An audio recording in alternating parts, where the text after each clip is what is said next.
माझं नाव हेमंत शंकर कदम, मुक्काम पोस्ट कवठे, तालुका वाई, जिल्हा सातारा, महाराष्ट्र. तुम्ही हा पेरू कोणत्या जातीचा लावलेला आहे?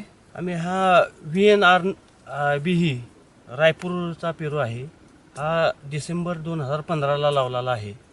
हा कुठून आणला पेरू, कुठल्या आहे? हा पेरू रायपूर छत्तीसगड यानी स्टेट छत्तीसगड रायपूरमधून आणलेला आहे. याची माहिती तुम्हाला कशी मिळाली?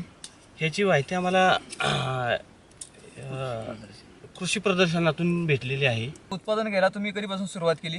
आम्ही याचं डिसेंबर 15ला लावलेला पेरू. 2016ला त्याचं उत्पादन आम्ही चालू केलेलं आहे. आतापर्यंत किती उत्पादन निघालेलं आहे याचं? आत्तापर्यंत 3 ट्रममध्ये आमचं 60 टन माल निघालेला आहे. तो काय भावाने गेला आतापर्यंत? तो सरासरी आम्हाला हा 50 ते 60 रुपये सरासरी विक्री झाली. ॲव्हरेज रेट आम्हाला भेटला. पण तुम्हाला या पेरूच्या बागेमधून किती उत्पादन झालेलं आहे? आत्तापर्यंत आम्हाला या पेरूच्या बागेतून साधारणतः 4-4.25 लाखपर्यंत उत्पन्न भेटलेलं आहे. आणि हे फळ तुम्ही कोणत्या बाजारामध्ये उपलब्ध करून देताय? हे पूर्ण आमचं मुंबई आणि पुणे मार्केटला जाते. या तुम्ही या बागेपासून समाधानी आहात का? आम्ही ह्या बागेपासून पूर्ण समाधानी आहे. मला यातून पुढच्या झाडापासून जास्ती उत्पन्न मिळण्याची अपेक्षा आहे?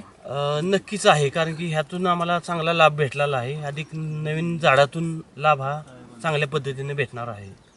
ही तुम्ही आता लावलेली झाडं 300 आहेत आणि पुढे वाढवणार किती? 300 लावून परत आम्ही 600 लावलेले आहेत आणि टोटल आमची 900 झाडं झालेली आहेत.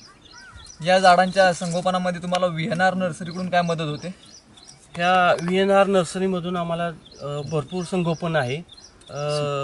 VNR नर्सरीचे साहेब वर्षातून 2 वेळा येऊन व्हिजिट देतात. तसं वाटलं तर आम्हाला काही व्हॉट्सअपवर आम्ही पाठवतो फोटो आणि तिथून आम्हाला रिप्लाय त्यांचा भेटतो. आणि किडे काय मकोडे असतील त्यासाठी औषधं वगैरे सांगतात. हे चांगली हेल्प आहे. तुम्ही VNR नर्सरी रायपूर येथे भेट देऊन काय पाहिलं? आम्ही VNR नर्सरी रायपूर येथे जाऊन छत्तीसगड म्हणजे स्टेटला तिथं जाऊन आम्ही बरंचसं काही पाहिलं. बाग बगीचा, त्यांचं पॉली हाऊस मोठमोठे, आणि तिथून आम्हाला बरंचसं काही कंपनीचा एक गार्ड सपोर्टिंग आमच्याबरोबर होता पाहण्यासाठी.